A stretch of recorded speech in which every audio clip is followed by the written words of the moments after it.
Throughout his 3-decade career with the Chesapeake Police Department, Chief Gene Saunders held every command in the department, retiring in 2001 as a captain. In 1999, Chief Saunders founded his nonprofit organization, Project Lifesaver International, after noticing the link between cognitive conditions like Alzheimer's and autism and the life-threatening act of wandering. His organization provides law enforcement officers, fire and rescue, and caregivers with a program designed to protect, locate, and rescue individuals who are deemed at risk.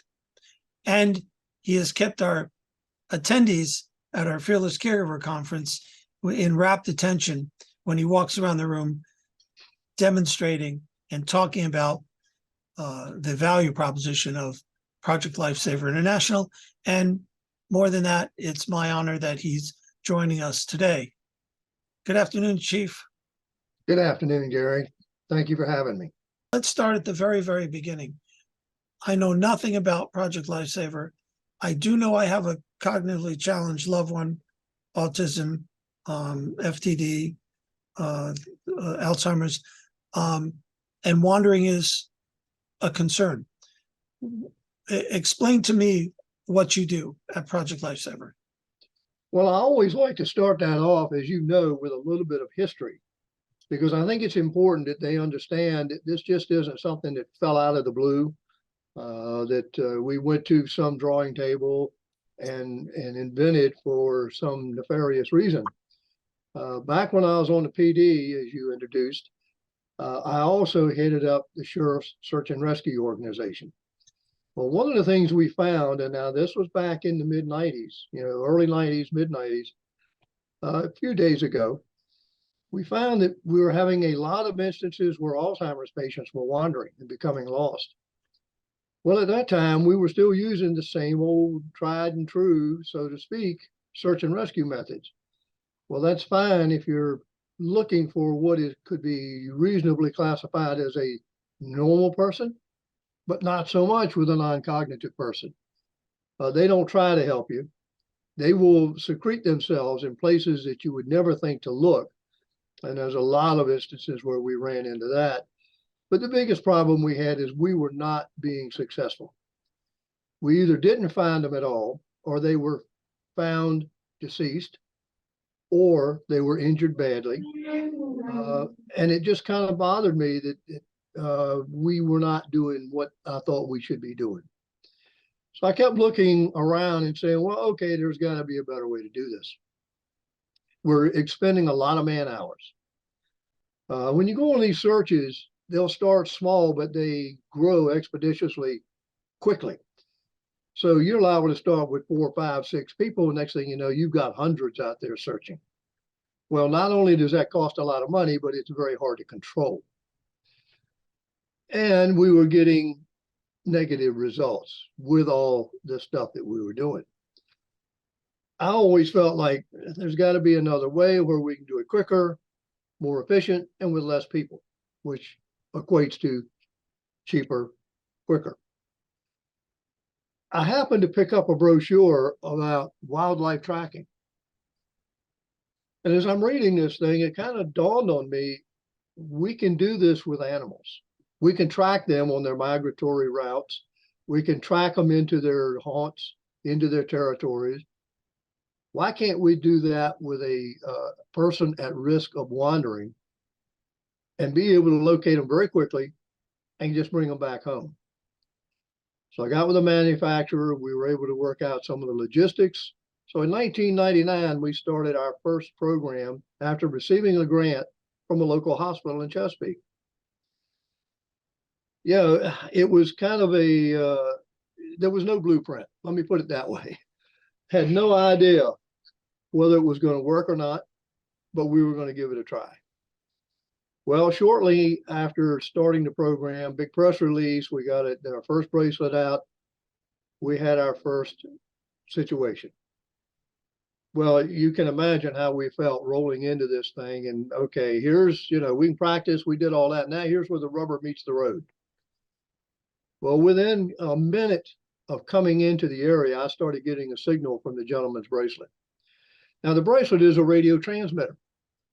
It is a set frequency that sends out the signal on that frequency, and we tune to it. In fact, it's the same way that we used to find spies in World War II, radio direction finding, and even navigated in some of your airplanes and ships and all during World War II. We picked up the signal, we honed in on it, and after a minute and a half on scene, we found him about 75 to 100 yards away in a locked closet underneath a stairwell in an apartment building. Well, the first thing that dawned on me was, how long would it have taken us to find him without this? The first time we ever had to search for him, he didn't have the bracelet. It took us 9 hours. And we had about 60 or 70 people involved. Well, shortly after that, the press got hold of it. They, printed it up. I started getting calls from other jurisdictions. At that time, just in the Commonwealth of Virginia, where we were in Chesapeake, because my first initial thought was this is going to be for Chesapeake, Virginia. I had no plans or thoughts of it going outside of Chesapeake, Virginia. And the first one I got was from a county in Virginia called Pittsylvania County, which was probably about 100 miles from us, 120 miles. And I'll never forget, we had to develop a training program which would meet with our DCJS standards, because there was no such thing, as I alluded to before. There was no blueprint. We were making it up as we went along. How do you search? What methods do you use? How do you use the equipment? Well, we were out training this particular county sheriff, and one of his deputies said something that has stuck with me ever since. He looked over at me and he says, I hope you have your suitcase packed. I said, well, I don't know exactly what you mean. He said, because this is going to be a road show. And no truer words were ever spoken. Because all of a sudden, once the National Sheriff's Association endorsed us, it spread like wildfire. And I spent all my off-duty time traveling. In fact, if you were to ask my wife where I was during that time, she said, I don't know, but here's his cell number. You can call him. And it got to the point, I did that for about 2 years doing police work and Project Lifesaver, that I finally had to make a decision. So after 33 years with the police department, I said, I love what I'm doing with Project Lifesaver. I'm going to stick with it, see what happens. Well, after 24 years of Project Lifesaver, we are now in about 1,738 agencies in 50 states, 8 provinces, and 1 territory in Canada, and we're working with Western Australia to establish it there. The figure that I'm most proud of is we've had over 4,000 successful rescues, averaging 30 minutes or less. And what I love too is the percentage of successful rescues. 100% successful rescues. To date, 100. Drop the mic, walk away. That's all you need to know. I understand a bit about the system, and I know you don't use GPS. What's your thought process there? Well, we've tested a lot of the GPSs, and I think people need to understand, first off, the primary GPS in this country is owned by the government. In fact, the Defense Department, and they can turn it off anytime they feel like they need to.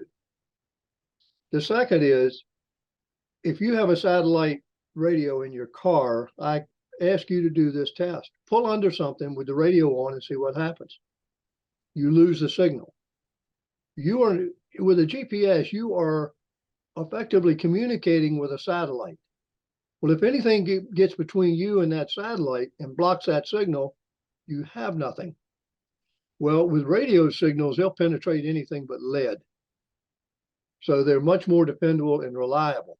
Now, they may not have the range, but most Alzheimer's patients are found within a mile of the point last seen. Now, that doesn't hold true 100% of the time, nor with autistic kids or any of the other non-cognitive disorders. But for the most part, the biggest percentage is, yes, it's within about a mile. Well, if you're standing with this equipment and you do a 360 turnaround, you have now covered a mile all the way around you. So not only does it tell you where it is, it'll tell you where they aren't. So you don't have to expend energy going in there.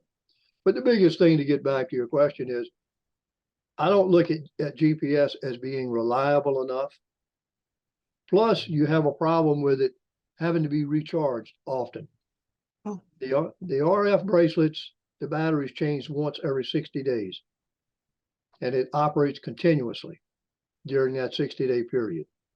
So you don't have to worry about taking it off at night and recharging it for a couple of hours or signal blockage. Plus, if you get into a large urban area, such as we tested in downtown New York, and it actually told us that we were 6 blocks away from where we really were. Well, that might not sound like much unless you're in an area like New York City. 6 blocks is a long way. A lot of people, a lot of buildings in the way. So I want something that I would put on a relative of mine, which I have, that I feel really good about and confident that it's going to allow me to locate them quickly and safely. And I don't have that confidence in GPS. I understand. Now, how the system works is your partner agencies, they have the tracking device, and the client's loved one being the client, has a bracelet on them that the local agency can track. Walk me through that. Agency starts the program. Yes, we go in, we equip them, we train them. How do you use the equipment? How do you troubleshoot the equipment? How do you do the program? What methods do you use? We'll even assist them on PRing their program and give them some of the promotional products they may need. All right, the loved one, once they hear, or the caregiver, once they hear the program, can call that agency. For instance, St. Lucie County Sheriff or St. Lucie Police Department. They'll call that agency and they'll say, I have a loved one that is in need, because they tend to wander, or they may wander. An officer or a representative of that agency will go out and interview the caregiver and the loved one. Now, I know when we talk about interviewing the loved one, it may not be a strict formatted interview, but they'll meet them, they'll see them, they'll know who they are. They will then place the bracelet. The bracelet is it's a plastic type, hospital band type bracelet that when it goes on, it stays on. It doesn't come off. You can shower with it, bathe with it, go in the swimming pool with it, do the daily activities. If the loved one should wander, the caregiver has a phone number to call. They call, they dispatch a team with the equipment. They come in, locate the radio signal, move to the direction of it, to its final point, pick the loved one up, and bring them back home. Great. The great thing about the program is, and I didn't think of this, I was told later, he said, the great thing about your program is its simplicity. And it is. There's no great amount of moving parts or things to go wrong. Yeah, in this case, with somebody with cognitive challenges wearing it, and a non-professional caregiver managing it, and it's much easier to be simple. I think simple is better. Yes, it is. And we go back to your question about GPS. Most of the people that are caregivers are not going to be electronically savvy.